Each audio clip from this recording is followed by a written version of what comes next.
Hello, guys. Welcome back to another Red Devils Digest. We will get the negativity out of the way first, but first of all, how are you, Gavin? I'm good, thank you.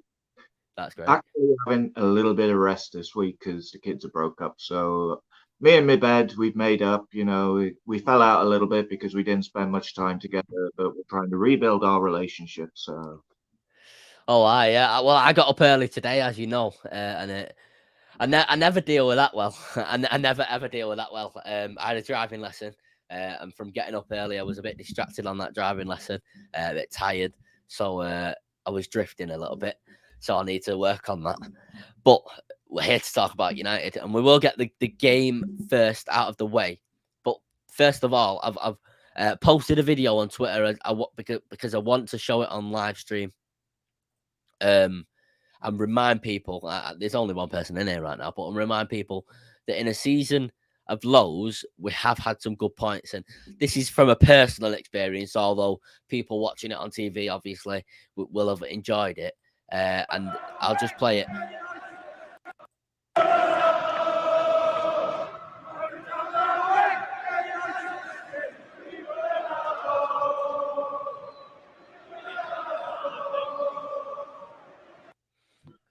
Right. Let me just put us back there.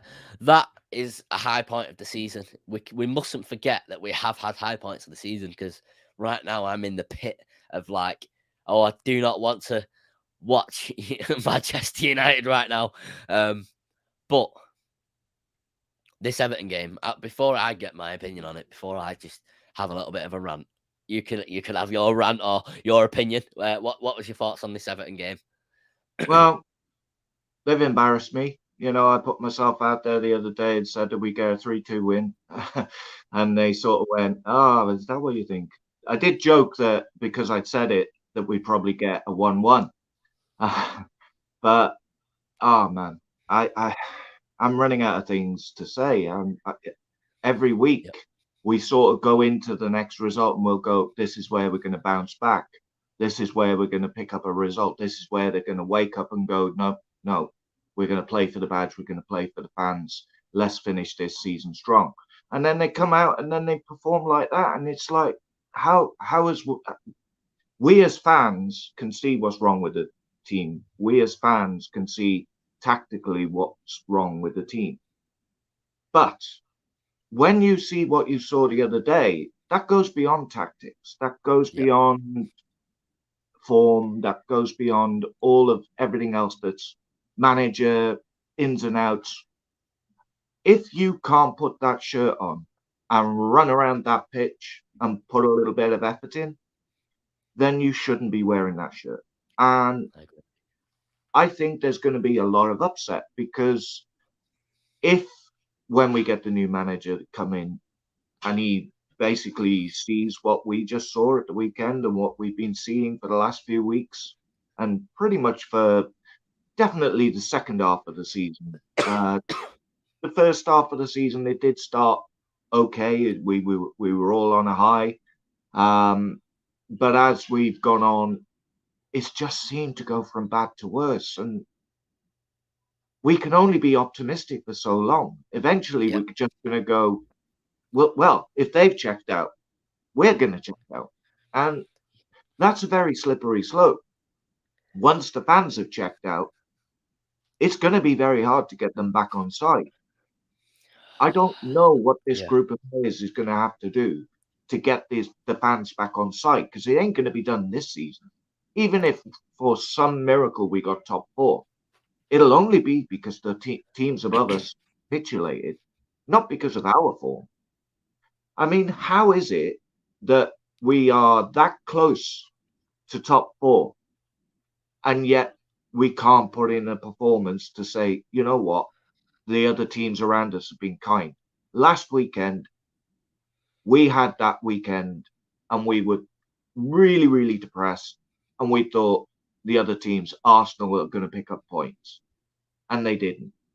And then this weekend just gone.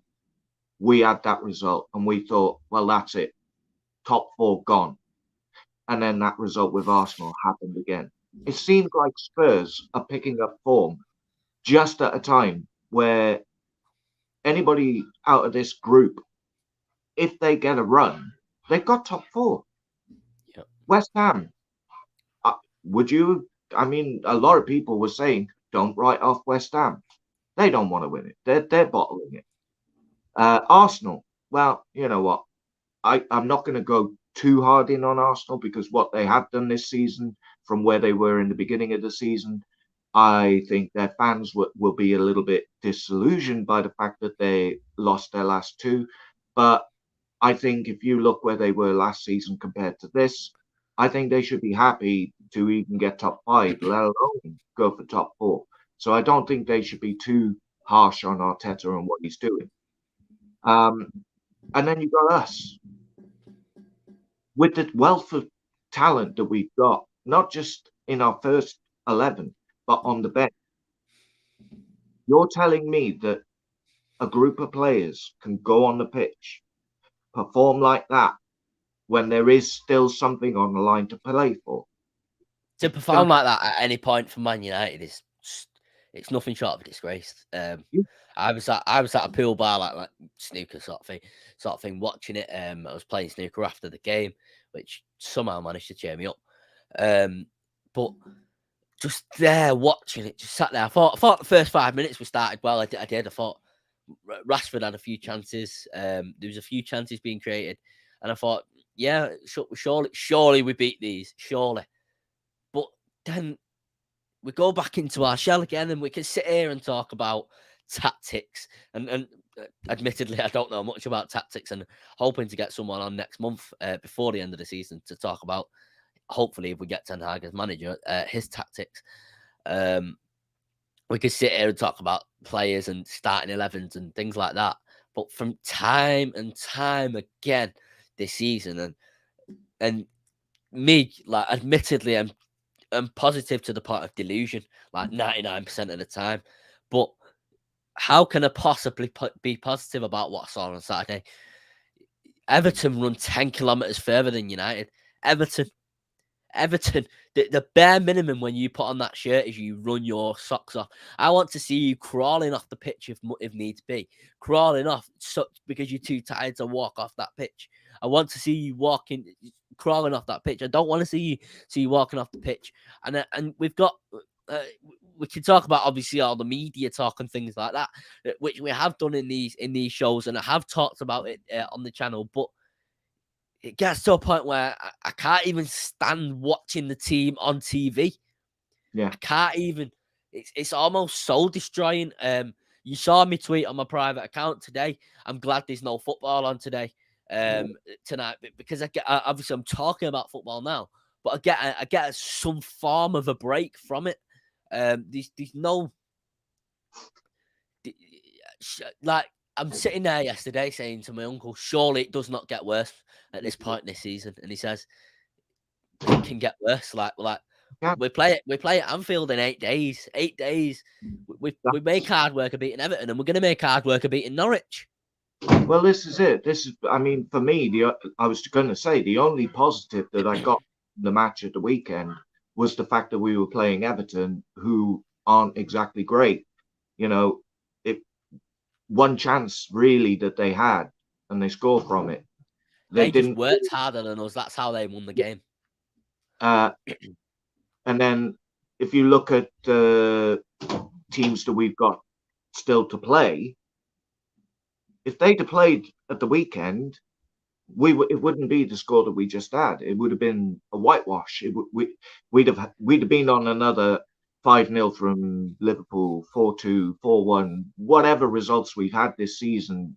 It would have been embarrassing. It's bad enough that our players aren't putting any effort in. It's even more that they're not putting the effort in, and we're getting blitzed by better teams than us.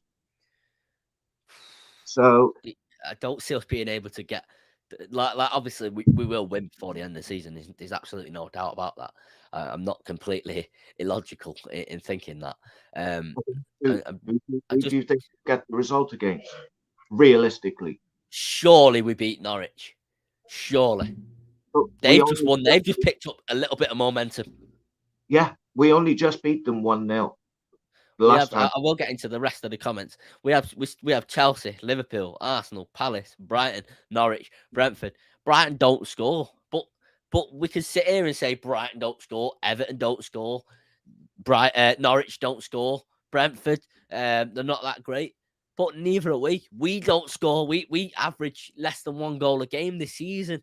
We don't create chances. And I was speaking yesterday in the living room to my uncle about this, and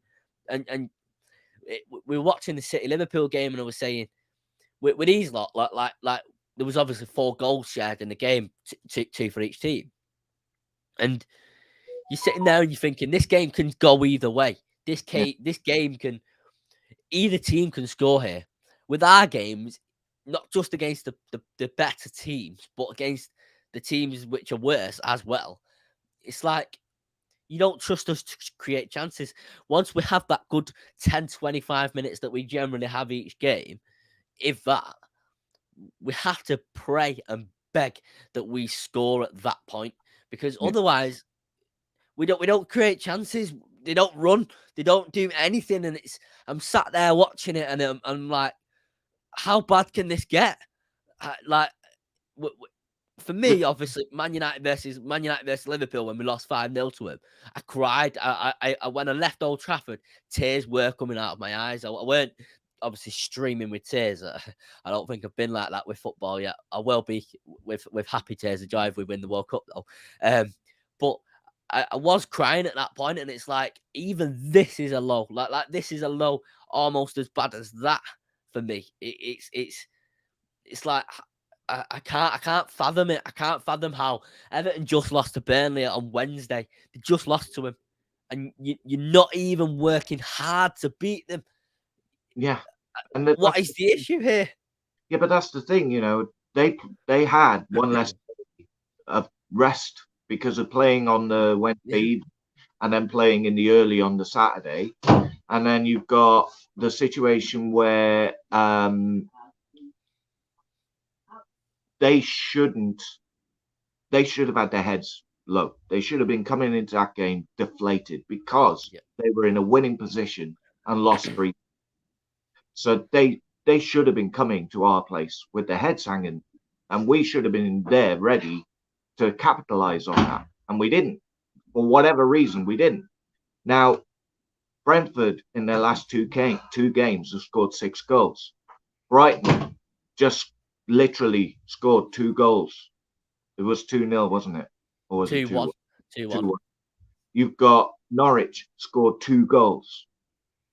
The teams that we think that we're going to be all right against, they are picking up results. And when you've got the likes of Norwich, who are at the moment mathematically still able to beat relegation, these teams aren't coming to United fearing us. They're not coming to play us and seeing us and going, that's going to be a tough game. They're coming to us going, we've got a chance there. Yep. And this is the problem. When you've got teams that are, in essence, below you in quality or size or whatever you want to look at it as, whether it's, you look at our results against the bottom half of the table this season. It's actually been quite shocking. Yeah. It's because when they come to us, they're coming to us with the realization that if they actually put in a bit of effort, like Everton did, they can get at us. They can get a result. And if we don't score first, we ain't scoring. Because if they score first, heads drop, and you might as well just say, there you go, just take the win. Yeah, and you just sat there thinking, like, there's no idea, no plan. It's not even with tactics. It's like the players don't listen. It's like we can go over Solskjaer's tactics, Carrick's tactics, McKenna's tactics, Ralph's tactics, Mourinho's tactics, Van Gaal's, and then we could go over Ten Hag's and say, would this team do well on the Ten Hag, this specific starting 11? And I don't think they would. We all thought that we'd get the new manager bounce that Villa got. Yeah. That, usually when a team gets a new manager, they get a new manager bounce. We didn't get any of that. I think we had half an hour against Crystal Palace. Yeah. So I think I said last week on here. I might have said it up to someone in real life, or it was either on here or someone in real life. When did we last win comfortably? Really, Yeah. we won. We beat Spurs 3-0, and we played 8 at the back at that point because Ollie was trying to save his job. And you know me, I love Ollie, and admittedly, yeah, he was trying to save his job, and we played 8 at the back. We beat Leeds 4-1. Sorry, we beat Leeds 5-1. We beat Newcastle 4-1. When did we win comfortably since that? I can't remember a game thinking I mean, enjoyed watching that game. that 4-1 against Newcastle was almost like a Ronaldo bounce. Yeah, That it was almost like the adrenaline. Yeah, it wasn't so much a new manager, it was more the new player. We played Spurs at a time where they were shocking. You Yep. know, if we played that match again today, I don't think we get that same result. I really don't. That front three, that midfield. Oh no, not at all. Big loss to them losing Doherty. What a signing he's been for them this season. Playing for them this season. Højbjerg has been brilliant. That Kulusevski looks really good. Top quality. They did really good business. And the thing I like about it is they didn't just go, oh, we lost Lucas Diaz. Is it Luis or Lucas? Luis Diaz? Yeah. They lost out Lucas on him. Moura? No, Diaz. You know the one who went. Oh, right. The Scouser. Yeah, they were going to go in for him to get him. They didn't just go, oh, well, they went and got someone else. And what good business they've done. Because everybody was like, really? That's terrible. Bentancur, is he really going to be able to do it in this country? Same with Kulusevski. Yeah. Everybody was questioning their signings. But what good business they've done. And out of the sort of top four the ones which are chasing top four, the only teams that didn't really do business was Arsenal and us. And we're now at a point where Arsenal are making they're losing games. You wouldn't have thought that. I wouldn't have thought that a couple of weeks ago because they were on fire. They needed someone. They need a striker. That's what they needed. Yep. They needed somebody to come in to replace Aubameyang, especially with depth as well. They pick up a couple of injuries and suddenly they're the Arsenal that we've known for the last couple of seasons. And especially those injuries are their youth. Now we could sit there and go, we did good business. We didn't get everybody that we needed, but we should still be challenging. Not maybe, okay, we didn't get the DM, so maybe not challenging for the I don't think a CDM would revolutionize this team, though. That is not the only issue. Far from it. No, I agree. And I used to think that. Yeah, I don't think we'd be challenging for the title, but we would be winning that midfield battle a little bit more. And I do think that we'll be comfortably chasing top four, maybe third, and try and improve season over season over season. So yes, a DM would definitely benefit the squad, but I don't think it's, like you said, the magical cure that's suddenly going to make us title contenders. There's too much that needs sort of changing. But to make those decisions all the way back before the January transfer window that will be all right, and pretty much just say, we'll be fine. We got some quality players. Ralph will be all right. He knows what he's doing. They'll get us top four, and then we'll sort it out in the summer. I think Ralph's even giving up on these players at this point. Oh, yeah. Everybody in the fan base was saying, you're not going to be able to do it with just what you've got, especially with the players that we've got right now who down tool for Ollie, and it didn't take long to down tools for Ranić as well. Now, don't get me wrong, he's not without criticism. His substitutions can be questionable. The timing of his substitutions can sometimes be questionable. What the hell are they working on in the week? Because I don't see any patterns of play. I don't see any style of play, really, other than go out, jog around, and try and keep the formation that I send you out in. I will get into the comments in a minute, by the way, just to let people know, because I can see people commenting. But there's no sort of structure to the way that we play at the moment. Because you've got literally players playing literally going way out of position. You got Ronaldo dropping so deep, he's fucking Maguire. You've got Bruno when he was playing a couple of weeks ago as the false nine, literally deeper than where Pogba is. What are they doing in the week?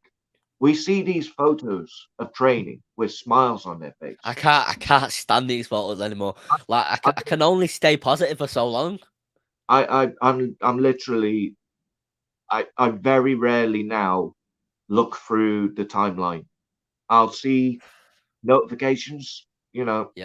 of the people that I follow, but I very Oh, rarely. you know my thoughts on like the timeline. Yeah, It's been awful all season, to be honest with you. And quite rightly so. But for me, it's just not. It's not good for me and my mental health reading it all when I can already see it all and feel it all myself. yeah. Um, Well, I can't keep reading it. that's the thing, though. Old Trafford atmosphere. You think atmosphere when you go to Old Trafford. When that atmosphere is negative, when it's not. I mean, don't get me wrong. Our fans are brilliant, and even when it's terrible, we'll still sing the songs. We'll still try and get behind the Yeah. players. But you can sense that something just isn't right when you're at the stadium, I whether felt it. it's Do you remember I said it last week? I said there was almost an apathy and an acceptance, maybe not an acceptance, but an apathy and a tiredness, yeah, and just like fuck the lot of you sort of thing to this squad. You've shown us week after week after week after week the same thing, and we're not learning anything new, and you're not trying. So what's the point in us watching you? And it's like it's not toxic. I wouldn't say, but it's just a tiredness. We're all tired, and I was speaking about it yesterday, saying number one, it's Easter holidays, like children are off school, people are broken up from college, uni, etc., etc. And number two, and obviously people like to go on holiday during Easter holidays. It's a tradition in Britain. Um, and number two, with this squad, I wouldn't be surprised if there's quite a lot of empty seats on Saturday. I'll be going, no doubt, I'll be going. But I just wouldn't be surprised, and I don't like to see empty seats. I want to see people enjoying coming to watch United at Old Trafford. But at the end of the day, we've seen the same thing again and again and again, and it's like we can go through the Moyes season, we can go through the Van Gaal season, we can go through the Oli season, the Mourinho season, the this season as well. But at the end of the day, for me, this is the worst I've ever felt it. Maybe it's because I'm 19. I'm more switched on that now to the news and things like that, which I'm going to try and switch off from to a certain extent after this season. But I don't know. It just feels like this is just like it's been building up for years. It's been it has building up and it's just blown it, right in our face. it's been on a downward trajectory for quite a number of years. Yeah, Uh, I think Sir Alex masked a lot of the problems with the way that he was as a manager. I think had we got a manager who was probably not to the level of Sir Alex Ferguson, we might have seen some of this sooner. So I do think that these problems have been there for longer than the 10 years that we've been in this right now. the I, moment we replaced Ronaldo with Oberton, Anderson, and someone else, who was it? Not Anderson, it was someone else. Where it was Oberton, Sylvester, and someone else. That was the moment when you knew it was. And Michael Owen, it was. It was completely messed up. Weren't it? It was. it set the precedent. It set the precedent. Yeah, Now, indeed. if that game against Everton was played at Old Trafford and you were a kid that had been bought your very first ticket to go and see Man United play at Old Feel Trafford, sorry for him. I mean, my generation, I'm going to bring my kids up as United fans. Don't get me wrong. If they decide that they want to be a fan of somewhere else, yes, they'll have to move out, but that's not a problem. No, I'm going to be bringing them up as United fans. No, Uh, yeah. I almost feel guilty that I'm bringing them up because I'm bringing them up on the glory that I know. I'm bringing them up on the times that I remember. And I'm not obviously for me and you, I actually, funnily enough, I said this the other day to someone. I think it was my mate who was a City fan, funnily enough. And I was saying to him, like, for me in general, the time I was growing up as a teenager and as a child, football in general peaked, in my opinion, with the Ronaldo, Messi, Benzema, and Messi, Neymar, Suarez.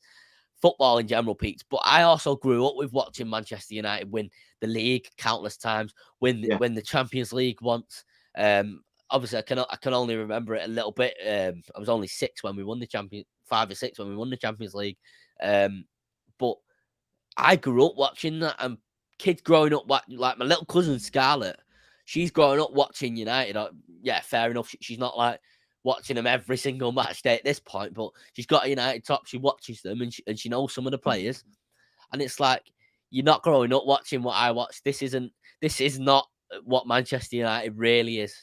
Manchester United is not this. And this is it, I'm trying to justify to them that Ronaldo is the GOAT.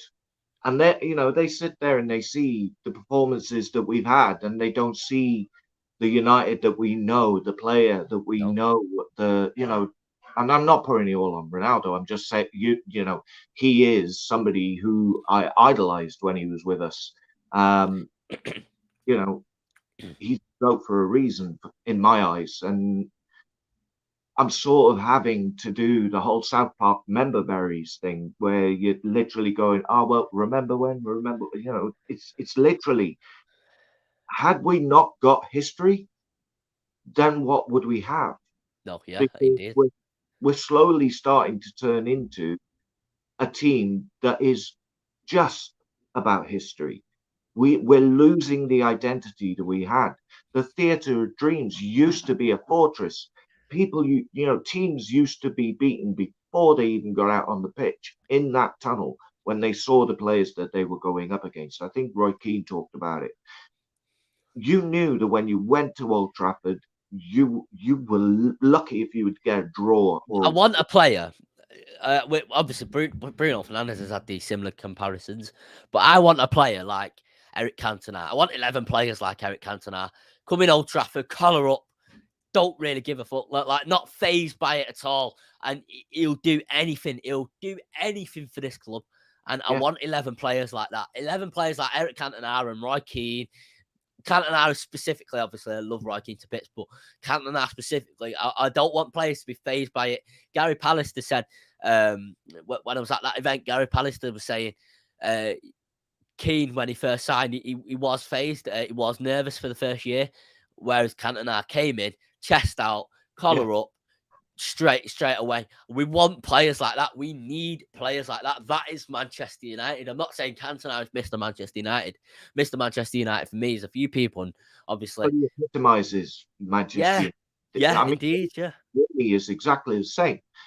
When Rooney used to lose the ball, he used to get so many yellow cards because he hated losing the ball, and he would literally run back and I remember it. I remember getting annoyed at him for it as a child. Like why are you doing that?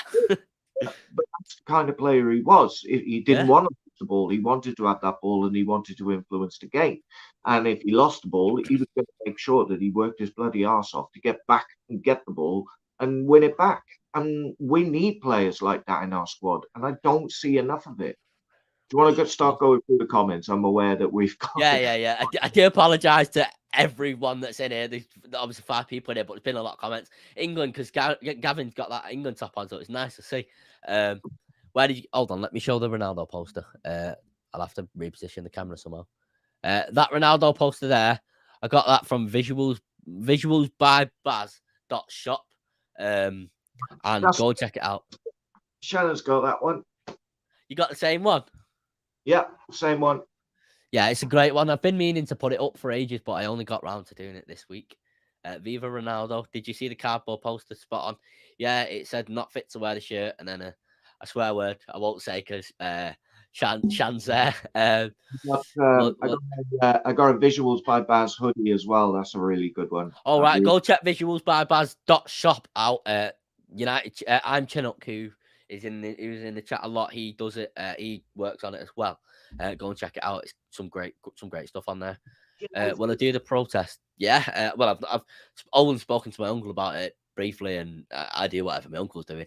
So I will speak to him about it more probably tomorrow night at this point, and I'll see what's going on and see if we'll do it or not. I know the Red Army, from what I've heard anyway, a member of the Red Army has said that this isn't a high member. This is just she's just a member of the Red Army. She said that it doesn't look like the Red Army will do it. But I'm not sure whether that's 100% yet, so do not quote me on that. I hope you're well. If there's going to be a protest, then I think we need everybody to be on board with it this time. Oh yeah. I was speaking about this. Again, I can't remember if it's on stream or not. We need, like, we can have all the campaigns. I think I was saying it to Thomas. We can have. I'm going to give an example, a more serious example, but an example which I'll bring it back to United in a second.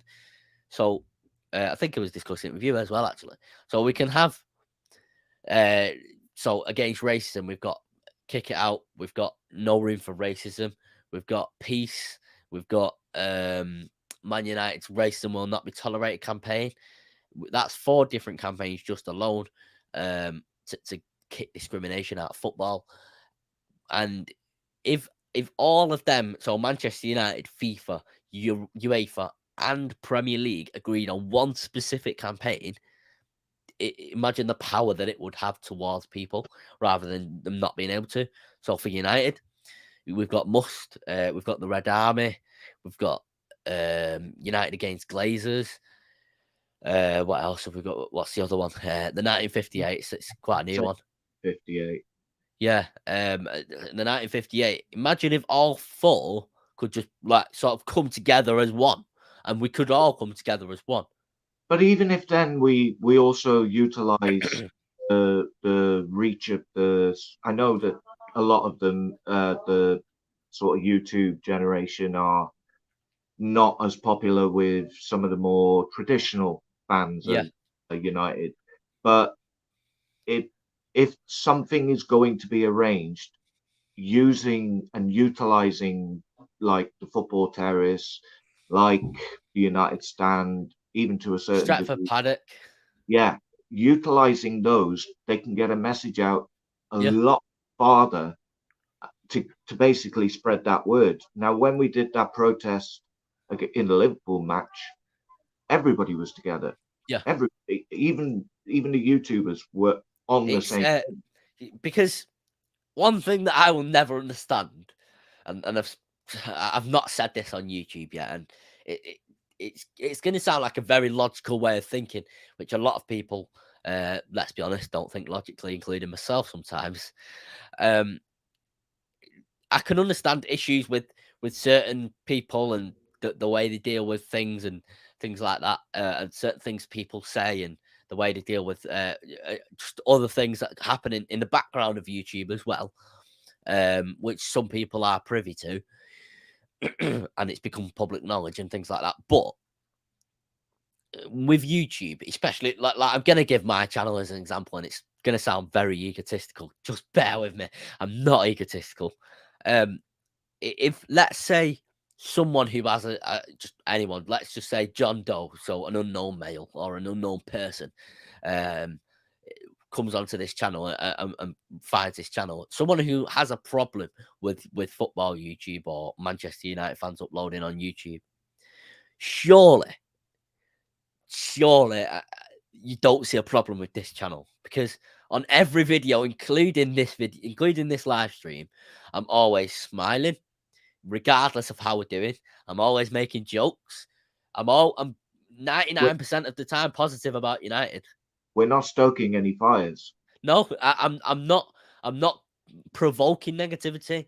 So, in my opinion, you can have a problem with certain people, but to tar everyone under the same brush that uploads on YouTube, every United fan under the same brush that uploads on YouTube, is ridiculous in my opinion, because in no way am I similar to Stephen Howson, to Adam McCullough, and these guys. I watched these guys growing up back in 9 years ago when they were uploading rants about Moyes and things like that. Andy Tate.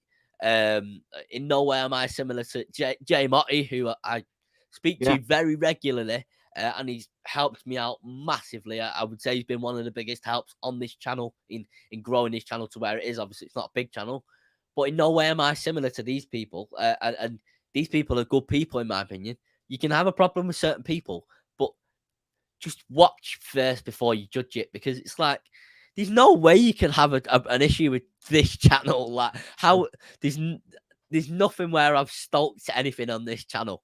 So maybe, I think maybe with your Twitter takes, but definitely not. Oh yeah. Well, with my Twitter takes, that's a separate thing. Obviously, I promote it on the channel, promote Twitter on the channel, but that's a separate thing. And half of the time, just to people who were in the group chat that was trolling in today, I am just trolling, just trolling just to sort of wind people up half of the time. I was reading through that earlier. I thought that was quite funny. yeah. Zero effort from these players. It's a disgrace and so frustrating as a fan. Indeed, yeah. I do apologise how behind I am on comments. We still have Chelsea, Liverpool, Arsenal, Brighton, Norwich. Yep. Got a tough running. I'm going to ask you a question, and just for the pure banter, I'm going to say I'd rather finish 7th than 8th because of where the Europa Conference League final is. It's in Crete, which looks beautiful. Would you rather finish 5th or between 5th and 7th or 8th? Where's the Europa League final? The same place? I don't actually know. Is it? I don't know. No, I don't know where the final is for that. But I saw the picture you posted on Twitter the other day. It does look quite nice there. Yeah. Hi guys, I'm back. Darlington FC are into the playoffs now with Saturday's games. Come on, Darlington till I die. Hopefully you do well. I'll be watching at the weekend. Be more entertaining than Man United. This season has been depressing. Now Lord just get us a result at Anfield that affects Liverpool's hopes of 20 times. Indeed, it's still in City's hands as well. But yeah, hopefully we can get a result. I'm not confident. I'm going to be honest. I will play 5 at the back with three defensive midfielders like we did against Spurs, against Liverpool. Absolutely. I will cry if Darlington FC get promotion this season. Come on, Darlington till I die. It'd be great to see. We still haven't had the bounce back result, which we were supposed to have after losing to Atleti. We haven't won one football game in over a month. It's awful, and especially Dia as well. I know Dia is very positive, obviously from speaking in the chat and things like that. And it's like even you can't be positive here. It's like it's crazy. It's unbelievable how far they've fell. They haven't feared us since Fergie left. I feel that no fear factor at Old Trafford now. It's the players' mentality. I feel it's the owner's mentality, the director's mentality. Obviously, Barca, Alex Ferguson. Yeah, it's from the top to it's the top to the bottom. It's like a storm or whatever you want to call it. This is all the Glazers' fault. Getting an interim is always going to show a negative sign to these players, and that's what happened. They wrote season off in November. But look at the last time we had an interim. I'm not talking about the actual man. I'm not talking about Solskjaer. But look how well the players did last time we had an interim. Obviously, it all came crashing down after we came back to reality. But look how well we did. We need Man United and Arsenal challenging. Can't stand this Tin Pot Liverpool City rival. It's not even a rivalry. No. Chelsea and City are more rivals than City and Liverpool. It's not even a rivalry. Carragher on that article just chatting pure bollocks, to be honest with you. I'm calling Carragher out. There was literally high-fiving, friendly. Can you see Sir Alex and Wenger doing that? Oh, man. Honestly. I mean, if Wenger had gone in to high-five Sir Alex, he probably would have nutted him. I tell you, it's that a proper rivalry you don't see. And look, I know the game changes and some of these players are friends off the pitch. So when you see the likes of Stones and Maguire hugging and shaking hands at the end of a City United match, it angers the fans. But, you know, it's modern day football. They're friends off the pitch. Oh, yeah, yeah, absolutely. I don't think you'll ever see a rivalry like it was before because you don't see that intensity that you used to. And you Between can't really have a rivalry if you like that the stature of rivalry to Sir Alex Ferguson and Arsene Wenger if you're the manager of Manchester City. And regardless of obviously, I don't like City, but no one really cares about City except for City fans, and it's not even many of them. But like their success is meaningless. They've bought the way to the top. They cheated.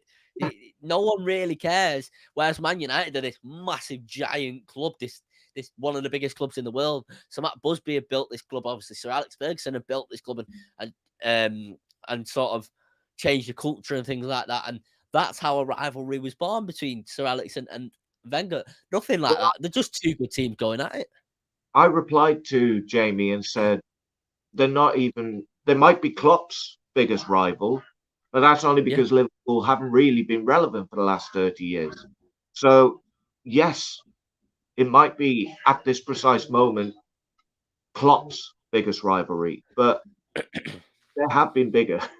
To say that they haven't been at each other for long enough to be classed as a rivalry.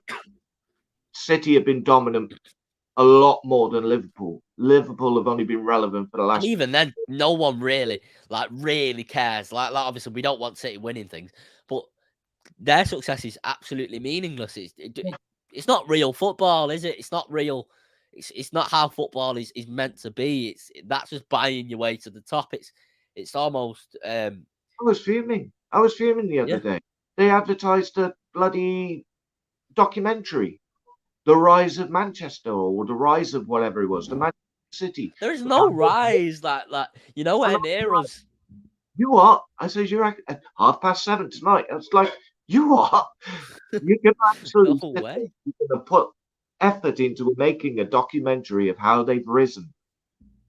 What? It's like it's simple. It's money and corruption. It's a 5-minute documentary. They were bought, they were given money, and over the next few years, they waited until they got a good enough squad and manager, and then they just chucked money at it. They swindled and lied, and there's this new investment. How can you say the rise of Manchester City? They don't own their own stadium. Like this club ain't a big club. It's just meaningless what they're doing. To be honest, they don't even own their own stadium. No. The owners own it. The owner's other company owns it. It's very corrupt. Free Donny van der Beek. He's still on loan, isn't he? He couldn't play, could he, the other day because he was like match tied or whatever, however the term is. We haven't won a midfield battle since Bruno, Pogba, Matic. I remember that just after lockdown. Oh, mate. It's unbelievable to watch. Yeah. Hello, lads. How are we doing? I'm doing great. Thank you. Hope you're doing well, Robbie, too. And the game. We're just talking about United. I apologise. I zoned out there for a second. Winning team, win an actual game for once. Indeed. Come on, Darlington. Support Darlington FC. I don't actually know. I'm going to be honest. I don't actually know where Darlington is in the country to actually go and support. Like that, I'm not even being sarcastic there. I actually don't know. So I do apologise to you, Ian, for that. I'm not very good like that, where things are in the country and things like that. Obviously, I know places and things like that, but I don't know where this is. If it was to drive, if I could drive, for example, green and gold protest against the players. You can't protest against the players. Obviously, you can let them know how you're feeling and things like that, and that they need. I don't think we should be protesting against the players, though. It will take away from what the real issue is: the owners. Yeah. There was 73k at the last home game, so they can be part of the reason why we're protesting, but they can't be the sole focus. There has to be a collective when it comes to the club, rather than just labeling it at the players, because it's dripped and filtered down from the very top. So definitely, just go after the players is giving the Glazers and the board an easy break. Whilst we're all focusing on sort of protesting the players, they're quite happy rubbing their hands together. So definitely. Is the protest happening on Saturday? Will you be going? So the protest, from what I know and from what I've read, is to stay outside the ground for 17 minutes. as the game started. So go in at 17 minutes, and that's 1 minute for each year that the Glazers have owned us. How did the Everton game go? I'm guessing not very good. Not seen the highlights yet, but it seems like the fans have just had it now. Yeah, you've just described it perfectly. It's like just done, just tired. Can't wait for this season to end. Just need it to end. It's the season of nightmares. You can't even use the term highlights. If you No, want to the highlights, then you might as well not watch. There no. weren't really any.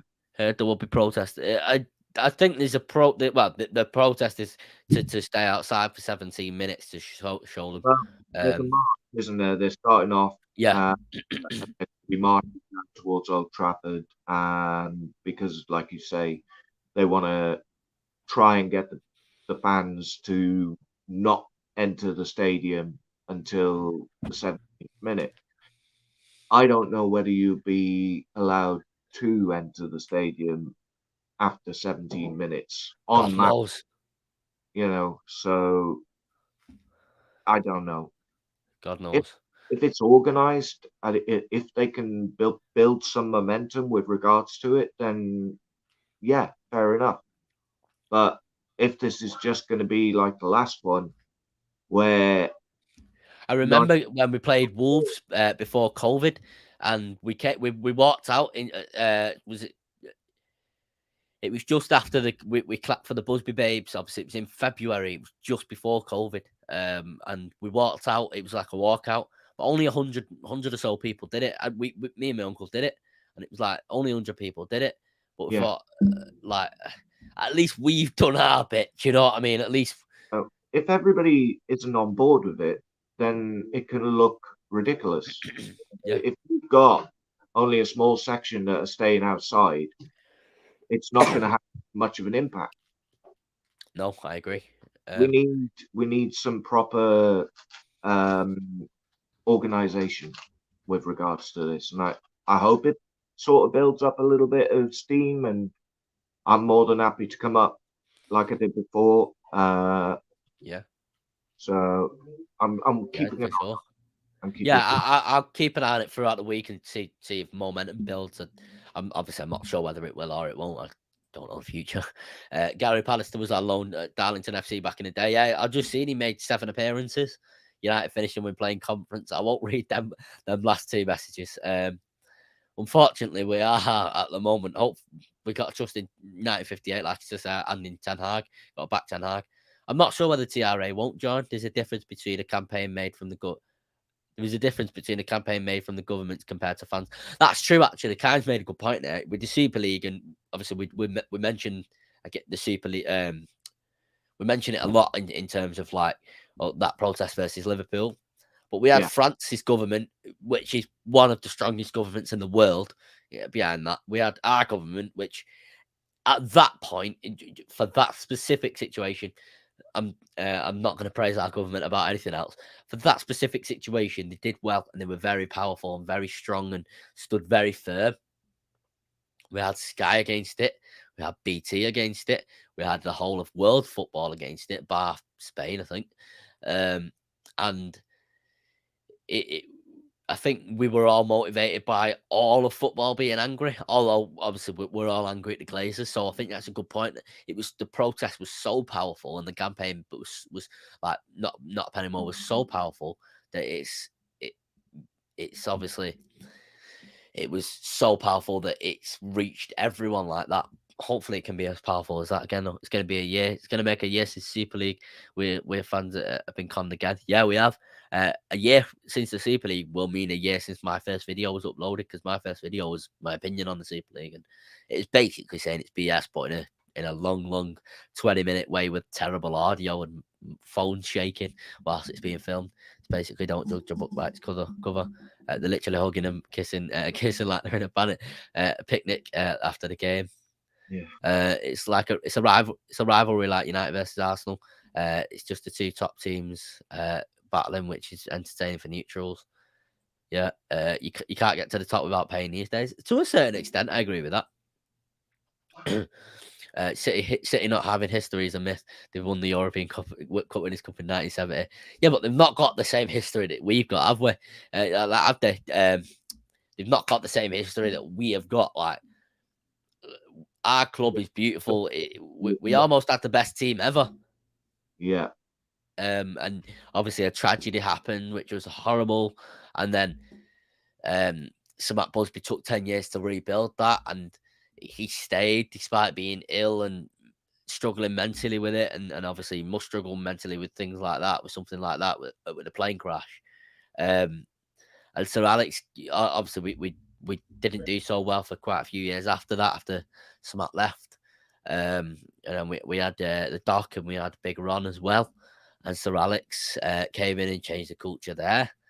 And the rest is fucking history, isn't it? Like we can keep speaking. Like it's so much more decorated than Manchester City. I'm sorry. 17 minutes, that's going to do fuck all. Hopefully, it does have some form of impact, though. Yeah, but if the tickets are already paid for, True. it's not going to have an effect. You know, if people boycott it, I don't think it should just be down to match-going fans to not to boycott. With regards to not going in until the 70th minute, that means you've already purchased the ticket. So staying out for 17 minutes is not really going to do much to the Glazers. All that's going to do is go, they're a bit late. You know, it's true, yeah. If they even see it themselves. Yeah. Now, if those match-going fans on that particular day boycotted tickets, then that could have an effect. For me, what needs to happen, and I don't think it's tangible at all, to be honest, is match-going fans, including myself, to boycott the game, but also for worldwide fans to boycott, like cancel BT, Sky, Amazon subscriptions, and not watch the game on a stream, because money still goes to Premier League, which gets filtered out to the clubs. So that would be what needs to happen, and not a penny more, and real life protests as well. So for me, that's what needs to happen. Obviously, I absolutely do not have the answer. Far from it. That's just my opinion in general. Right, manager news. We've spent an hour talking about one topic. Manager news. Right, I've got a lot to read out, so just bear with me. Marcel van der Kraan, Dutch football journalist. Ten Hag is in talks in Manchester United and has been in talks with them before too. We think those talks are coming down to the final stages of the whole contract now. This is Wednesday. This is when Rob Dawson broke the news as well. Marcel van der Kraan in Holland. Dutch football has been in Holland. Ten Hag. Let me just zoom that in. In Holland, Ten Hag has been sounding out one or two members in Dutch football with a background at MUFC, whether they are prepared to join him there or if he gets the job. Right, so I've got that to read out. Steve Mclaren. Steve Mclaren gave Manchester United a glowing assessment of ERIK Ten Hag and said he had the attributes to succeed, and provided him with the right provided he gets the right support network around him. That's from Andy Mitten via the National News. As Ten Hag has never worked, this is from Jamie Jackson, both what I'm about to read out here. As Ten Hag has never worked in the Premier League, the ideal candidate to be his assistant would have experience in the competition. I know a guy called Ole Gunnar Solskjaer. No, I'm only joking. But yeah, I've read that out. Hold on, let me just zoom into that. My eyes have gone bad today. I apologise for delaying that. Steve Mclaren is under consideration for a return to Manchester United, as ERIK Ten Hag should be number 2, as should he be appointed as Manchester United's next permanent manager. Fabrizio Romano. Let me check what day this was. I think this was Wednesday night. Yeah, it was Wednesday night. Manchester United board are pushing on Ten Hag as new manager, as per Mark Ogden. Agreement not completed yet, but talks are ongoing on staff, budget, and more. He's also approved by Ralph Rangnick, and ERIK Ten Hag priority has always been Man United, work in progress. This was when was this? This was Wednesday night too, by Simon Stone. And if Simon Stone's being positive, we know to be positive about this situation. Manchester United have edged closer to appointing Ten Hag. Old Trafford officials continue to insist the process is not complete and that it is premature to say a deal has been done. Ten Hag is now the favoured candidate among senior figures at United. If the appointment is confirmed, it is likely Ten Hag will bring in a former Manchester United coach as part of his backroom team, given it is unlikely that Mike Phelan will remain at the club. Some people could say jobs for the boys, but I would love it if either of the three candidates was brought in. There is an agreement. Say fair enough. You could say jobs for the boys. We do seem to do that quite a lot, but when you're looking at the boys that they're talking about, it's oh not. yeah, well. Obviously, Mclaren as a manager didn't do so well, and he was the Wally with the brolly. Although As an assistant, he oversaw us as an assistant. We won the treble in one of our most iconic nights in history, which is the anniversary is obviously next month for that. So obviously, I would definitely take him back. There's a preference that I have though, although I would love either three of them. I will state it in a minute. This is from Jamie Jackson, correspondent from the MEN, who is quite reliable. There is an agreement between Ten Hag's camp and Manchester United that Steve McLaren should be appointed as his number two if the 51-year-old does take over. This is Melissa Reddy on Thursday morning, Sky Sports news reporter. She's a new Sky Sports news reporter, and she's a very good reporter as well. We expect the formalities to be completed soon, no matter how much United are trying to downplay this situation. Ten Hag is the favoured candidate. Fabrizio Romano Thursday afternoon. There's been a lot of news this week. Erik ten Hag has received offers by other clubs in Europe, but his priority has always been Manchester United. Samuel Luckhurst Thursday afternoon. An announcement for Ten Hag to Manchester United may have to wait as Ajax are going for a Dutch double league and cup and might not want a distraction, which is fair enough. I completely understand that. And for me, Ajax are a classy club, so I wouldn't like for us to do them dirty like that. Samuel Luckhurst. This is transfer news actually, so we'll get into. I will get into that after we've spoken about the manager. Right, we've established it's pretty much going to be Ten Hag, regardless of links over the past 24 hours, which I panicked about at first, admittedly. But I think it's going to be Ten Hag. Let's be honest. And they want to get the process completed in the next few weeks. Is the news that's going around from David Ornstein, and Pochettino is not going to be sacked within the next week. Let's be honest about that. So it's Ten Hag. My preferred candidate for the assistant manager role would be Rennie Mullenstein. I love him, and I love everything about him. Who would your preferred candidate be? Well, I was talking in another group chat about this, and we were talking about Mitchell, Mullenstein. I mean, RVP would actually be quite good, but there's possible that he's not available. Yeah, I love Mclaren for when he was the assistant, but is he still relevant as an assistant these days? Is he sort of up with the modern way of playing football? Is it a risk? I don't know whether he would be good or not. It would be a risk with Steve McLaren, I think. For me, yeah, I wouldn't mind having Mullenstein, but yeah, if it was him and somebody like RVP, then I'd be more than happy. He's just released a book as well. Well, it was last year, but I think it was a year ago in May, I think. And I've not read the book, but he was on Stratford Paddock last year or the year before, and he speaks really well, obviously. And I know about him with his time at United and things like that, but he speaks really well. He also retweeted that he wants Erik ten Hag as manager. I don't know whether you've seen that. I did post that on my private account that he retweeted that. So let's get him in. But whoever it is, I will back the coaching staff and the manager regardless. That's me, and he's got to be given time and things like that. It won't be fixed straight away. There's no way this can be fixed straight away. I think the fact is aware of that. I think nobody is under any illusion that this is going to be a quick fix, and I think I'd say 80%, not even 90% of the fan base are going to be behind this particular rebuild. That they are going to allow the management and the coaching time to get in the players they want, get out the players they don't, to change the structure of the club, to bring a better It's mentality. very good that Ten Hag is demanding that he wants the structure to be right. I don't think he's demanding full control. It's been coming out that he hasn't demanded that. So there's no, been it's quite the news was out that he hadn't demanded full control, but I think he wants the structure to be right.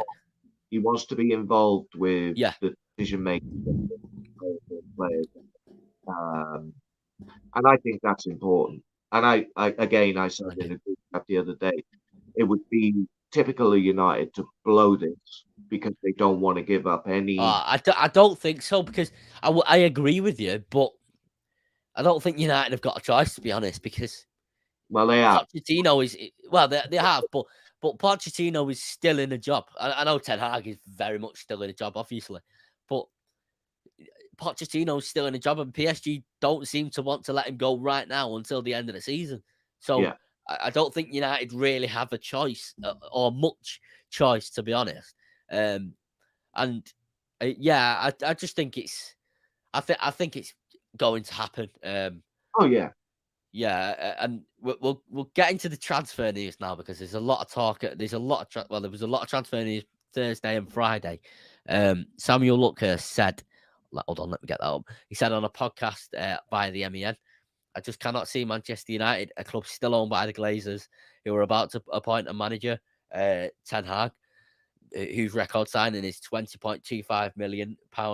Sebastian Haller, and have never broken £150 million for signings in a single window, investing 100 million plus on Declan Rice. And someone asked him during the Q&A, Samuel Luckhurst, have Manchester United and Ten Hag spoken about transfer targets for this summer? And he said yes. So Manchester United have spoken to Ten Hag about summer transfer targets. That is via Samuel Luckhurst. Two pieces of news as well. Thursday afternoon, via Samuel Luckhurst, he says Manchester United are working on a deal to sign Leeds midfielder Calvin Phillips. If Calvin Phillips is willing to join Manchester United, this is his opinion, Samuel Luckhurst, United wouldn't be willing to be working on a deal if a player was unwilling to join. Hold on. Right. What sort of strategy do you think? Obviously, it's very difficult to predict with United. You could say just God knows. What sort of strategy do you think we're gonna go with transfers this summer? Seeing as it's going to look sort of, it could be a marquee signing, but there might not be a marquee signing. It might be gems. Secondly, for me, I could see there being two different strategies for the summer. There's the United boards, and then there's Ten Hags. And I think there's going to be a compromise somewhere in the middle, because I think for the board, it's Declan Rice, Harry Kane, maybe Calvin Phillips, those sort of players. Whereas Ten Hag, although he might like those players, I think he's more looking at the likes of Nunez and Kunku, Anthony, those sort of players. When we've got, and they are going to back him, apparently they've said they're going to back him, which is fantastic. We need to use the money that we've got wisely, because do we want to blow the budget on Kane and Rice, or do we want to use it a little bit more wisely and spread that money out and try and get a number of players in different positions for less money, but try and utilize some scouts from overseas? We don't seem to tend to scout very well any players outside of the ones they're either big players or they're from the UK, the Premier League. We struggle to find the Leicester finding unknowns and bringing them through and making them into something great. Same with Dortmund. We don't seem to do that. We used to, but we don't anymore. So I'm hoping that with the likes of Ralph and with the likes of Ten Hag, that we will have two people who can go, this guy, and this guy looks great. I advise that you go for them rather than, and this is why. So yes, they might not be the shirt seller, the name on the back, but you can get those shirt sellers once we're relevant.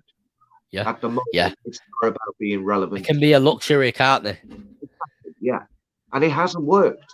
You know, we were supposed to be moving away from that sort of thing where we bring in the big names. We were supposed to be trying to not go for the Marias, even to a certain extent, Ronaldo's. I understand why we went for Ronaldo, but those big names, we were supposed to be stepping away from that because it wasn't doing us, it wasn't working for us. So I'm hopeful that the likes of Ten Hag and Ralph will spend the money wisely, will be able to spread it out, bring in the likes of Chouamini or somebody, even a Calvin Phillips. I'd be more than happy with Calvin. I'd like Calvin Phillips, 30, 40, maybe 50 million maximum. I'd like Calvin Phillips. I love him playing for England. Obviously, I hate him playing for Leeds. But I love him playing for England. I definitely wouldn't mind him. Of course, we'd all love to have the big names like Rice and the big names like Kane. You know, these kinds of players. What team wouldn't? But you've got to have the foundation to be able to put these players into. You can't expect to buy a Declan Rice, put him in our team, and then expect him to make our team title contenders. It's just not going to happen. Same with Harry Kane. Not one player will like revolutionize his team. We can say, oh, we need a new captain, or we need a new centre back, or we need a new CDM, or we need a new striker, we need a new winger, we need to replace Rashford. There's loads of things that I've just named. We need a new right back. There's loads of things that I've just named, and it won't happen in 1 year. I think most logical fans, football fans, and United fans, we all know it's not going to happen within 1 year. But it's got to be very well thought out, because it's not sustainable to buy Declan Rice, Harry Kane, maybe Tariq Lamptey if he's 50 million. It's not sustainable to buy all of these expensive names and try and compete. It's just not sustainable, and we've seen it. It's not sustainable. I've got one more piece of news to do with Ten Hag to read out. LCFC Max says, "How are you, Kian? I'm well, thank you. I hope you're well, and thank you for coming in the stream. Business suicide if the board don't complete this deal. The outcry will cause." Yep, indeed. Hi, Ibrahim. I hope you're well. Yes, that is Mo Ibrahim. One of the biggest mistakes we've made this decade is spending silly money on players. 80 million Maguire, 50 million Wan-Bissaka. With Ten Hag, you hope to young players at a reasonable price with even more potentials. Yeah, I agree with that. And we've got to bring more through as well. This youth team, I'm honestly begging for some of them to be brought through. Why are we not playing Charlie McNeil? And I know we've got Ronaldo, and I know he's the greatest all-time scorer. But why are we not? Just give him some minutes. Garnacho has just made the Argentina squad at age 17. Give him some minutes. I genuinely thought he was going to be involved, and then they chucked him in the bloody youth match. Yeah, I mean, Hannibal, give him some minutes as well. The centre back that we just signed, the 18-year-old centre back, is his name Toby. Give him some minutes. Obviously, we can't give Garner minutes this season. By the way, go if anybody in the chat hasn't already, go and give Mo a follow on Twitter. He is one of the best definitely for transfers and things like that. He's a top lad. Been on for me, it's not even just about, obviously, Mo's journalism is great, but it's about, number one, integrity with journalism, and Mo definitely has that. And number two, it's also about being nice and respectful to people, just in general. And Mo definitely, after many hundreds of conversations, DMs and group chats and things like that, Mo is definitely that. So make sure you go and give Mo Ibrahim a follow. Nunes, Phillips, Timber will sign another midfielder if Garner goes out on loan again. If not, then we won't need another midfielder if Garner gets more chances. Even they're reliable.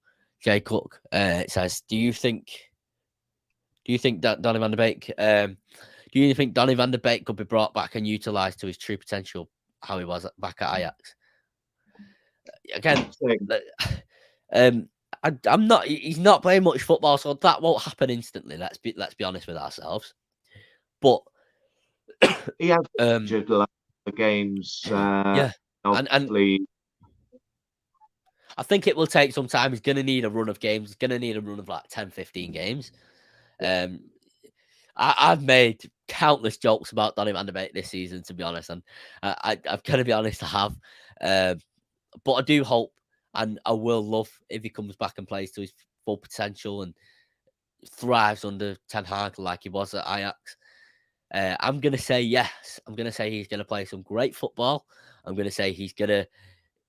I'm not going to say going to be unlocked, because I don't like it when people say that about footballers. I think he's going to be great for our team and a key part of our squad next season. So I'm going to say, yeah, it's Samuel. If he gets that run, at least then we could say, right, we've given him the run and this is what we can see.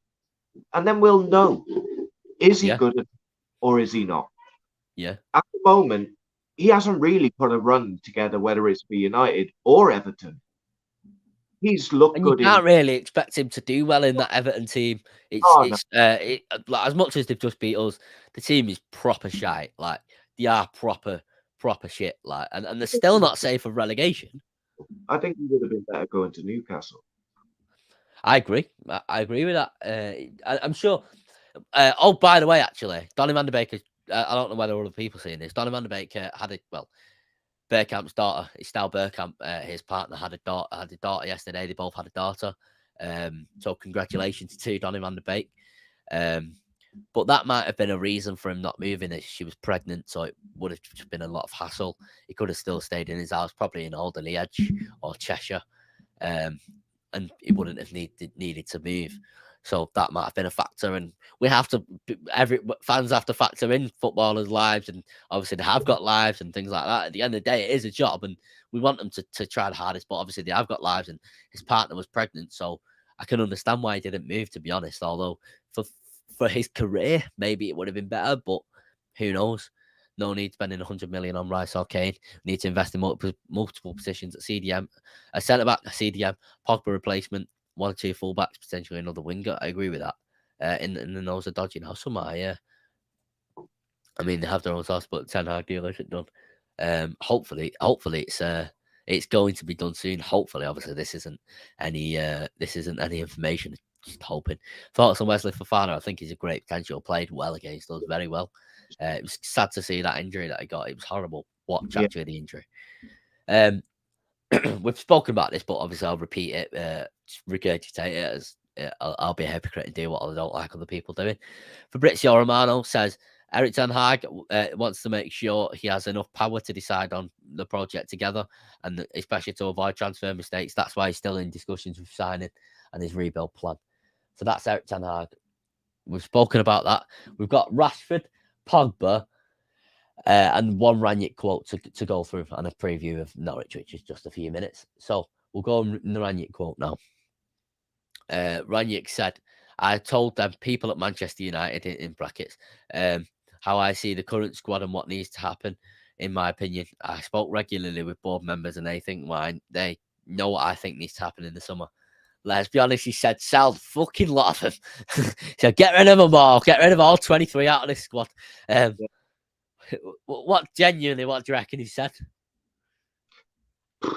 I wish I knew. It's very hard to get in. I would sell a lot of them at this stage. Yeah. It's the point where that short list of who is sort of fighting for the badge and going to stay, it's dwindling by the minute. You could name players like a few months ago. If you'd have asked me to name players who aren't good enough for United, maybe I'd have named 4 or 5 out of the squad. Now, if you're asking me name players who aren't good enough for United or need to get rid of, I'm gonna name 15 out of the 23 of the squad. To be honest, and it's as simple as that. So I think we know we know that's the case. We'll go to Pogba. I've got I've got some news on Pogba. Well, I've not got some news on Pogba. There is some news for Pogba here. Paris Saint-Germain, this was Tuesday. Paris Saint-Germain have made an offer to Paul Pogba, Samuel Luckhurst. The terms of PSG's offer are understood to be lower than the final package Manchester United offered to Pogba. He is open to joining the French club, but would prefer a return to Juventus. Real Madrid said Pogba has subsided significantly since former coach Zinedine Zidane left last year. Pogba earns £290,000 per week at Manchester United, but a lifestyle choice is also critical to Pogba's destination. Dressing room sources at Manchester United say Pogba is effectively gone, and we don't know what conversations he's having with other people in the dressing room and other people via group chats and things like that, and how it affects them. So, for me, I'm going to be very harsh with this, very, very harsh, and people can say you're being harsh, and I will accept that. There is absolutely no reason Paul Pogba should play for Manchester United again for these 7 games. Absolutely no reason. We've heard 6 years he's been here. 6 years. All we've heard since he's come through the door is, I might leave. I might not leave. I'm thinking of leaving. I'm not thinking of leaving. I'm committed. I'm not committed. Speaking of other teams. Yeah. Flirting with other teams. And it's like, mate, you can moan about like you can moan about, oh, I've not got a CDM. It's near me. I've not got Kante near me. I've not got bloody a midfield. I've not got a good defense. I've not got a good attack.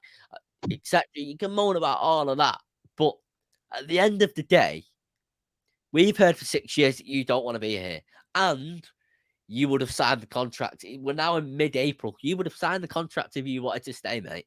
Like let's not. I don't want to hear really any of this BS of I'm waiting for the new manager, because let's be honest, the players know all the news. They bloody fucking leak some news, some of them. So let's be honest, you basically know it's going to be ERIK Ten Hag, whether you agree, as in whether the players agree with that or not.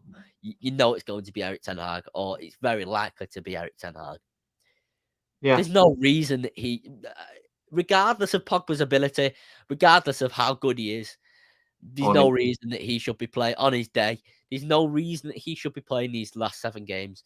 Whether that means playing McTominay and Fred, I do not mind. That is harsh, but I do not mind if McTominay and Fred are playing over Pogba. So be it, because I don't want a player who's not playing for this club, who is doing some things for vanity and for the cameras and for Mr. Social Media and Instagram. I don't want any of that in the squad. So don't play him again. Obviously, that's what I would do if I was manager. If he plays again, I hope he does well. I hope he plays well. If he scores, I'll celebrate, etc., etc. I'll chant his name, etc. But like, it's been a disaster from start to finish. Like, we've had some great moments, undoubtedly, but Jesus Christ, 89 million record deal. The way we announced him, and I pray to God we don't announce Ten Hag the same way. The way we announced him was mad. Like, it was one of the best announcements I've ever seen. We had the blah blah blah where we thought maybe he's going to Bayern Munich or going to Real Madrid. And then Adidas did first never follows, and then Stormzy announced him with a little rap song. And a dance, and we all thought, yes, like we're all excited. It's a record deal, and it's just not worked out for reasons that are United's fault and are Paul Pogba's fault and are his agent's fault. What is all your thoughts on number one, what I've just said, and number two, the news? Well, I mean, the news is it's rinse and repeat really with Pogba. Yep. 1 minute he's in, next minute he's not, next minute he's gone, next minute he's staying, next minute he's making his mind up in the summer, then he's talking with other clubs. I mean, Raiola has been ill in hospital just recently, and still there's been talks with PSG. You know, it's like it's constant with it. It's been a circus from the second we signed him to whenever he goes out the club, and it literally is constant. And yes, on his day he is a quality player, but how often have we seen him on his day? Not very. And when you're looking to your best players to perform, he's one of those players that you look to to basically put that shirt on and perform. And he rarely does. He started this season off so well with talk of 7 breaking the assists. assist record in the Premier League. And he was sort of just gone. It's like, well, where's that Pogba gone? You know, yeah, okay, fair enough. There's been a lot of negativity and Yeah. toxicity around the dressing room, management, the board, whatever, the fan base, everywhere. But that's when you expect these players of his, ilk to step up. You're like The you was World Cup winner. Exactly.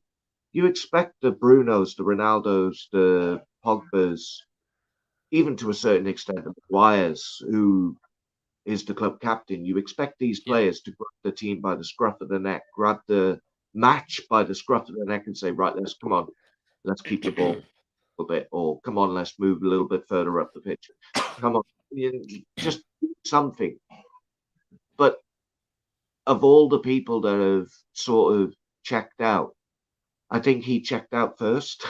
I think he Yeah. checked out a little bit before the rest of the players did because he hasn't really, since coming back into the squad, he hasn't really. Something I can praise him for, and it's not even a goal or an assist or anything.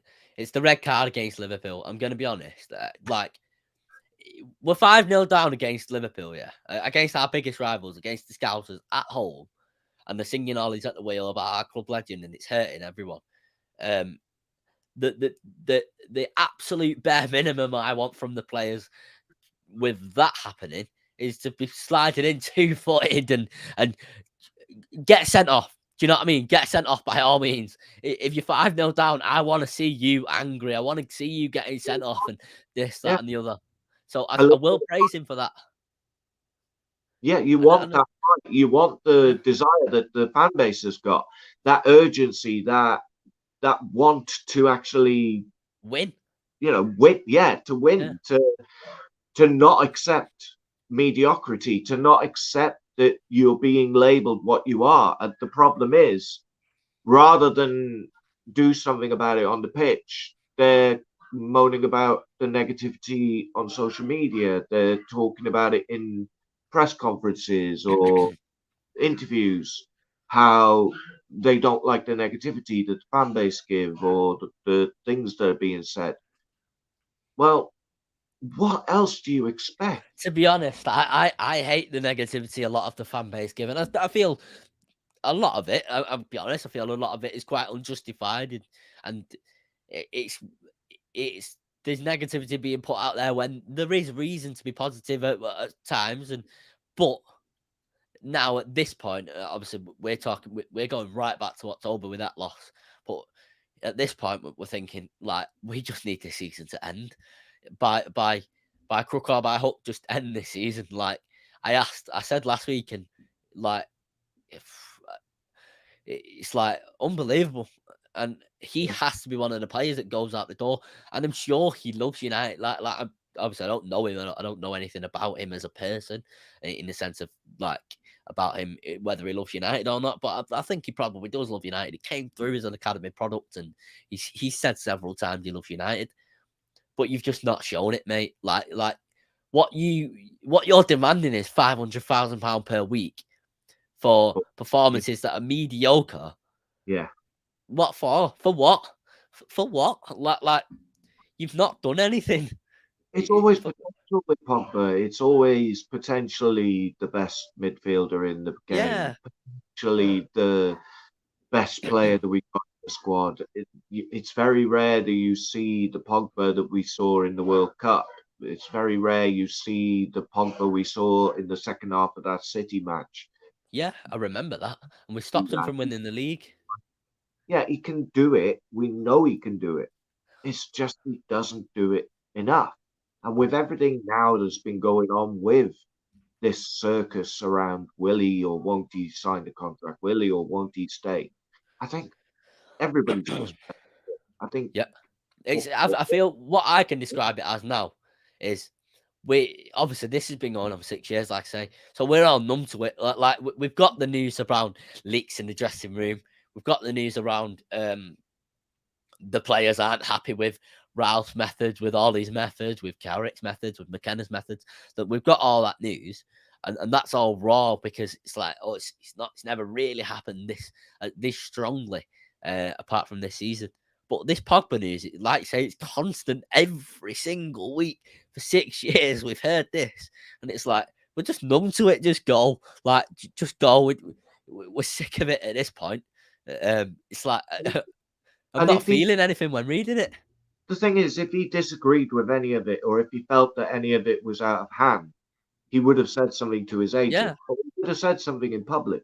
Not once has he ever called out Raiola, even if it was true, the things he was saying, for timing, for saying things when he's said them, for, I mean, talking about offering Pogba to City, I talking remember about, that, yeah.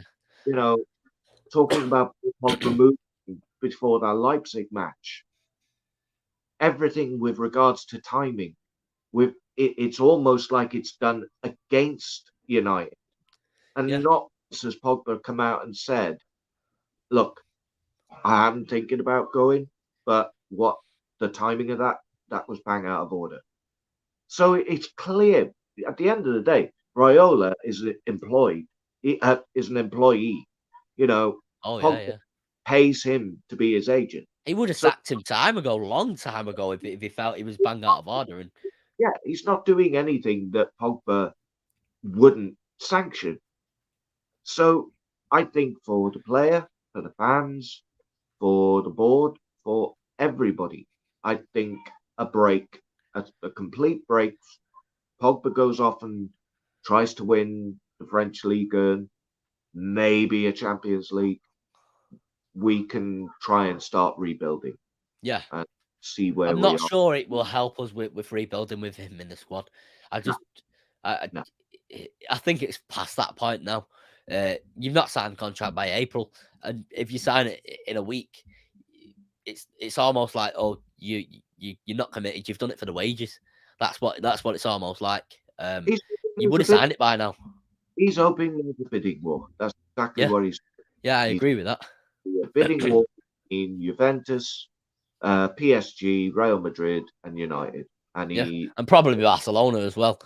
yeah, and him and Raiola will rub their hands together and go Yeah, and retire wherever it is that pays the most money. yeah.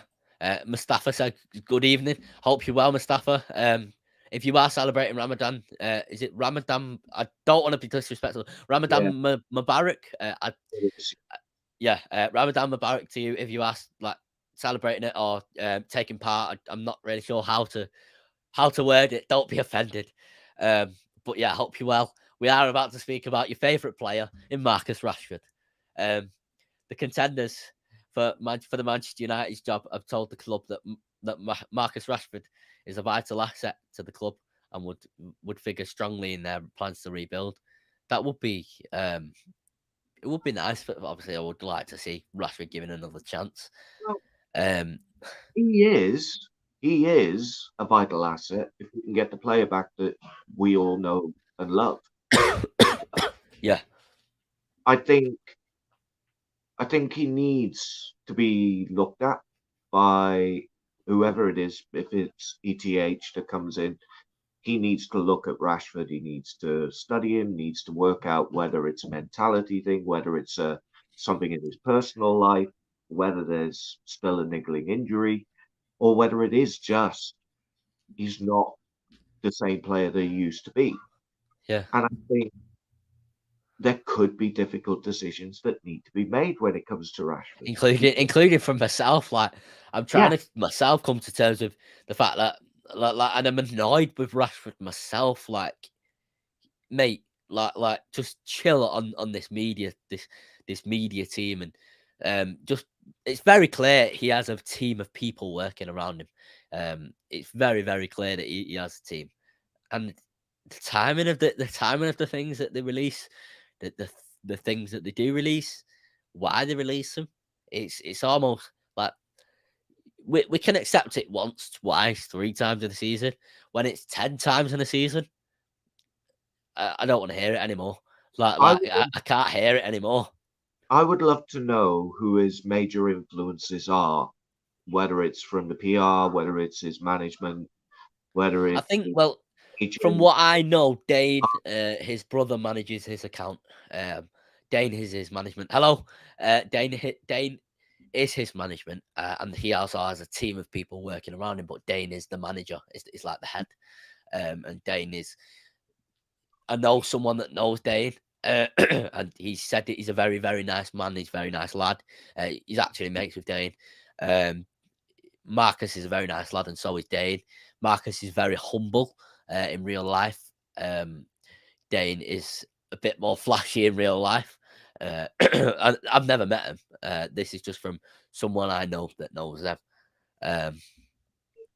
So it's he may have to go. If he has to go, he has to go. If the manager makes that choice, I will back that choice. You know me, I love Rashford. He's probably one of my inspirations, to be honest with you. He's But Shan's if he has, well, and he's helped so many people. yeah, He's been quite inspirational, but I think he also needs to he needs somebody around him that's basically going to tell him he needs to take a step back. I yeah, don't think he's got enough people around him to basically tell him no, or say you need to stop, or that you're doing too much, or you need to take a step back. I think he's got too many people around him that are either yes men or softly, if you know what I mean. I think yeah, he needs some strong influences that are going to say to him, right, no, you need to do this, you need to do that. yeah, And if you want to get back into this squad, and if you want to prove that you're the player that we know you are, then you've got to put the work in and earn it. Because yeah, when you've got his PR team putting out tweets almost going against what the fans and the media are saying, when most of what the fans and media are saying are they're not laced with toxicity. It's all coming from a place of we love this kid and we want him to do well. yeah, We know the player that he is. We know the player that he can be. But right now he is not that player. And we are at that crossroads. yeah. Are we going to go down the crossroad? Are we going to And go down? can we've got to have a debate with ourselves as fans, and the club have got to do it themselves as well. Can the club afford to have a year of waiting for Rashford to try, and another year of waiting for Rashford to try and pick up form? Are we? Can we afford to do that with this rebuild that we've got coming up? We've got a potential 5-year rebuild, regardless of who the manager will be. We obviously all hope it's Ten Hag. Regardless of whether it's Ten Hag or Pochettino or anyone else, we've got a 5-year rebuild coming up. Can we afford to carry a player that is doing awfully on quite a lot of money? Yeah. Can we afford to have him and saying things to the media? Can we afford to have him in the squad and carrying him with this rebuild? Because right now I'm at a crossroads where I want to say yes, we can. He needs another chance, but I'm also at a crossroads of I don't think we can afford that, to be honest. I mean, it's been 2 years now where we've seen this sort of decline. And before that injury that he picked up in the Wolves match, all of 2 years ago, I mean, he was one of the best wingers in Yeah, world and even football. last season, he contributed to directly 36 goals, and he was amazing regardless of his performances. He So was amazing in terms of direction. you do know that there is a player there. And I don't want to be reactionary and say that based on this season that he should be sold. Because if we're going off this season, then a lot They of all players, should be sold. Yeah, it isn't just about Rashford. But if Rashford doesn't start doing the things off the pitch to change the way that he approaches on the pitch, then I can't see him improving, because I think a lot of it is psychological with him. I think there's a mental block with him somewhere. Yeah. I don't know what it is. I don't know why. I thought he actually did better the other day. I thought he was one of our better players in a team full of pure shite, to be honest. But that, And I apologise for the language. but was that because the rest of the team were bad? Yeah. And I mean, he hasn't played. He didn't He play against. started well on that left as well. He does play on the left side of a front three. But even so, we've even accommodated him. Yeah. Sancho was playing great off the left. We come back from the international break, and he hasn't been the same Sancho.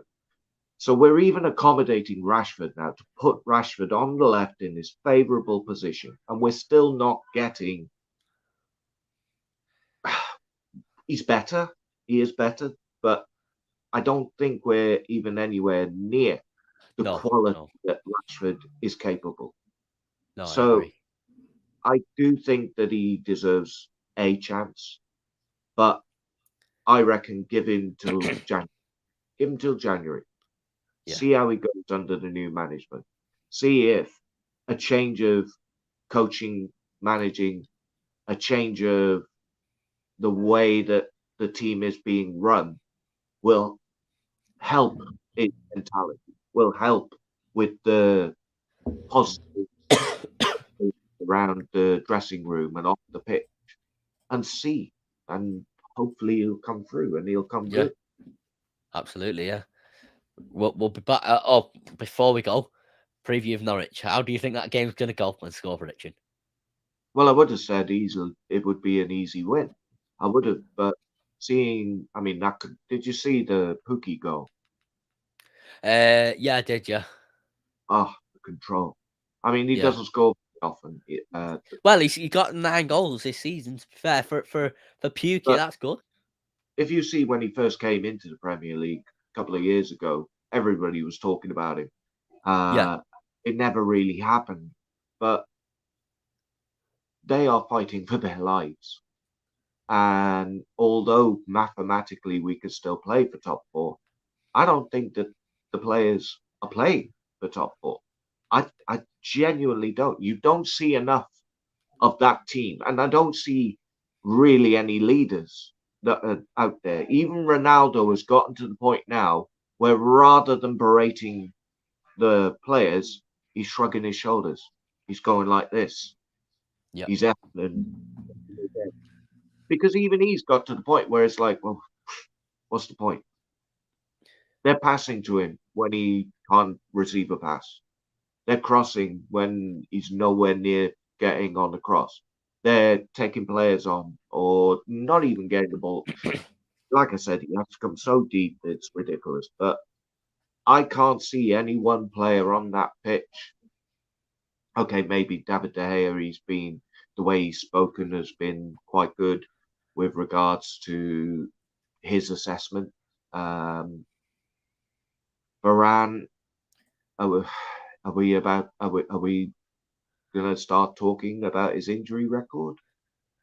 It's not good, is it? He's by far the best we've got, but if he's not available to play, then how good is he? Oh, yeah, I agree.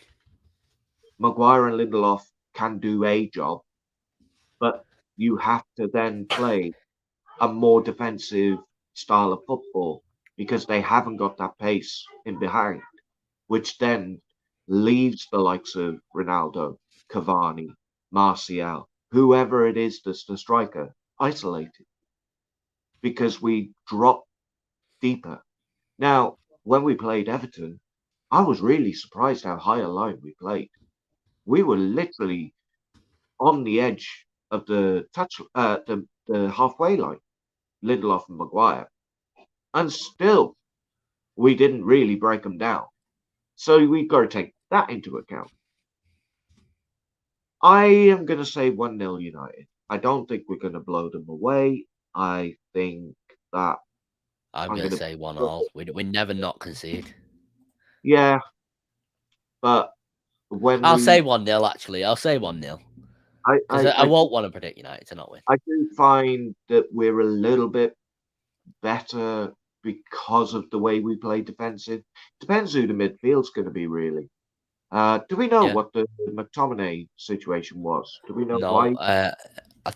as far as I know, he was injured, but I don't know much more than that. Because we usually play better, and I can't believe I'm saying this, but when we play Maguire and Lindelof, we actually play better when you've got Fred and McTominay because you Yeah. get the back four and then you get them two in front of the back four. And it does, I mean, last season, you've only got to look defensively, we weren't that bad with that particular setup. I don't know how long Shaw is out for, but it looks like it's going to be for the rest of the season. So obviously, Tellez goes straight in. I need more from him. I need more from him. I want to Yeah, see him. I agree. Line. I want to see him going over the shoulder. I'm not Oh, convinced on Tellez. I used to be one of my dream signings for United. Back when I was in the family stand years ago, like 5 years ago, I'm talking 6 years ago. One of my dream signings for United, and he's not showing it. He's not shown for me that he's that much better than Brandon Williams. yeah, but I'm sorry. he's been he was kept out of that squad for such a long, and then when he's had his opportunity, it's almost like the negativity of the team has infected him. True. Yeah. He's finding players who are of a quality, and they start off reasonably well. I mean, you've only got to look at the likes of Bruno. But slowly and surely, we drag them down to a level United is the issue, aren't they? it's flat, literally flat from back Yeah. to front. It's literally just level. It's like flat line. But we have got the players to go and literally trounce Norwich. But when have we done that? We never make it. We never make it easy, do we? It's never No. simple with Man United. That's been my saying all season. Never simple with Manchester United. Never. And you can't Um, even say home advantage. You know, we no, can't even say that the Old Trafford faithful will get us over the line because, you know, even we're with looking to as fans at the ground, and the, from a personal experience, I'm looking for someone else next to me to give me adrenaline, yeah, for me to try and cheer this team. Like I'm always going to, obviously, but but even with the team behind, like deflated. even with the fans behind the team, it's still not enough. It's like when we play towards the Stratford end, it the singing from that section used to literally drag the ball into the net. We've Yeah, seen Ronaldo score goals in that corner where, the one where he threw his shirt up in the air. I think it was in that the was Champions it was League. against Villarreal. One of the best moments of the season, in my opinion. Yeah, we don't see any of that now because for the last, what, months, 2 months, we are now flatlined because we can only put so much energy and passion Yeah, and optimism into a team. If we don't see it then reciprocated on that pitch, eventually it'll go, well, I'd like them to win. I'd like to see a that is result. literally the mood. Yeah, Yeah, I'd like to see Paul Pogba do well in the midfield. I'd like to see Ronaldo bag a brace or a hat trick. I'd like to see De Gea get a clean sheet. It's almost like we're realists. We've come to a sort of Zen like transition of we're now at peace. We're at peace with what the club is, what the team is, what the right from the top to the it's bottom. We're tiring. It's so tiring watching it, and like every week, like I can't. That's the only way I can describe watching that Everton game. It was just very, very tiring. Very. Uh, it was soul draining. I'd rather have played pool for the whole time than watch the game. And that do you know what I mean? Obviously, I love playing pool, but to say I would rather have not watched Manchester United as a Manchester United lifelong fan. My whole room is covered in bloody United things from over there to over here to over here. Like, it's just tiring. And there's no escape from it, because it's like we love it, so we're going to watch it. And we can tell ourselves we're not going to watch it. No, I'm going to tune in. I'm not going to tune in this week. I'm going to stay away from it. But we are, because we love it. We're fans, it's part of our life. And, I mean, this is an old quote, but it was in Spider-Man No Way Home just recently. If you go into something expecting failure or dissatisfaction or what's the word they use?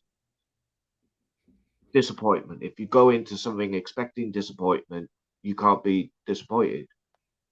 So I'm sort of a mindset now where I expect the team to score against It's us. the hope, though, isn't it? Like, your heart will always, because you love it in your heart will always hope.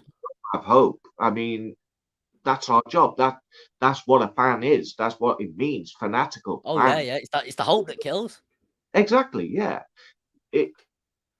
If you haven't got that in you, then you might as well just quit now. Yeah. If you don't still hope that there's a resurgence, that there is something to hold on to, then you might as well just throw the towel in and say, look, I'm done.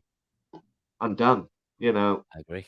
For the sake of your sanity, for the sake of your mental health, for the sake of your mentality, everything, it might be an idea to just do what the Glazers did and write off the season.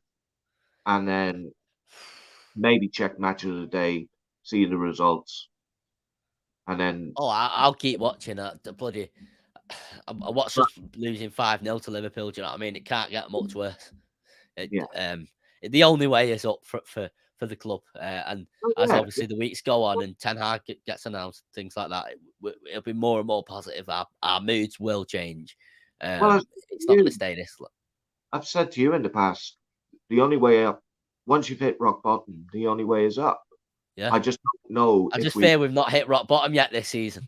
Yeah, have we hit rock bottom? Is there more to come? And there's still a possibility we could end up outside of all the European places, which. Oh, I might prefer that. I can see the positivity in that. I think some people look at it as, well, if we're not in Europe, we can just focus on the league and the domestic cups like Arsenal have done this season. But Arsenal have, the reason they're doing it this season is because they've had the last 2 seasons before that building to this season. Yeah. The reason that they are where they are this season is because of the work that the club and Arteta has done in the 2 previous. So us being out of Europe doesn't necessarily mean that we'll have an easier cup campaign in domestic or the league next season. It's just, again, the fans' hope. You would think that would be the case because we haven't got the same midweek traveling to wherever it is in Europe, in the Conference League, in the. We have agreed as me and my uncle, we're not going to be paying for either the Europa League, because you have an option with the Champions League on a season ticket. You don't have an option; you have to pay for that, which is fair enough. With the Europa League and the Conference League, you have an option whether you can pay for it or not with these tickets. And we're not going to pay for either of them. Number one, it's not worth it, and number two, why should what's the point? At the end of the day, it's not us that put in this position. No.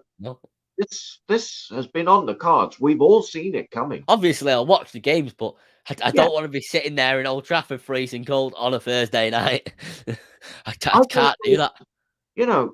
I've said this before, but I feel sorry for we've got some amazing away fans that will go wherever it is the team goes, even pre-season.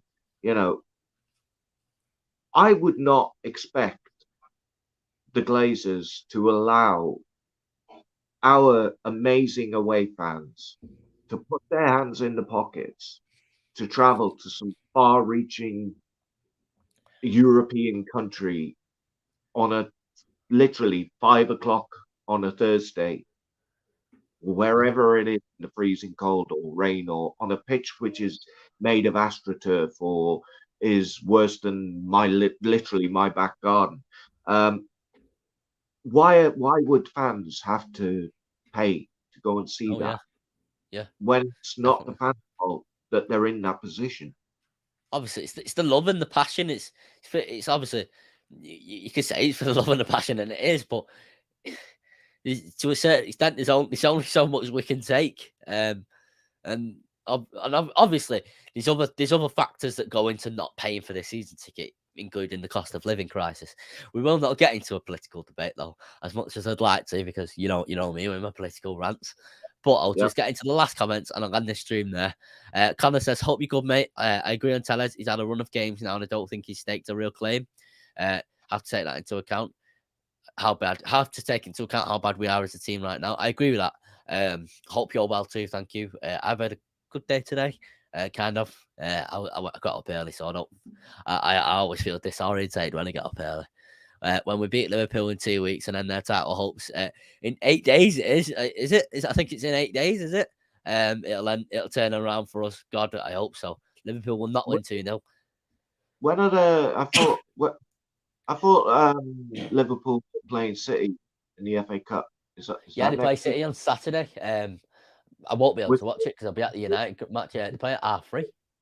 I never thought I'd say this, but I'm really hoping that City win that to stop Liverpool doing the Oh, I hope quadruple. both teams lose. I'm not even going to say who would prefer to win that. If the And Champions League final is, I've watched the Champions League final every year of my life so far. If the Champions League final is City versus Liverpool, I will not be watching it. I'll no, watch Coco Box or something instead. I've said that to my uncle. I watched the Liverpool match yesterday, and Yeah, I watched that. Yeah, it made me see how far off we are. And people yeah. can say 2 or 3 seasons, but 2 or 3 I'd like transfer to wins. watch a football match and turn off, like turn off from United and enjoy it. But when I'm watching it, when I'm watching the Scousers play City, I'm thinking we can't play a pass like that. I'm saying we can't defend like that. We, we, Yeah, we can't right. control a game like that. We Yeah, can't go toe to toe with teams like that. I'm saying this, and I'm sure my uncle's sick of me saying it. yeah. You see the way the Liverpool came out for that second half, and how fast they've got We that. never do that. Nah, no, no, no, no, no. One day we'll be back. One day we'll win the treble again, Kill and you. we'll be back. So hope um, they kill. Yeah, it is. I'll end it there though. Thank you guys for tuning in. I'll be streaming a bit later tomorrow as Thomas is working.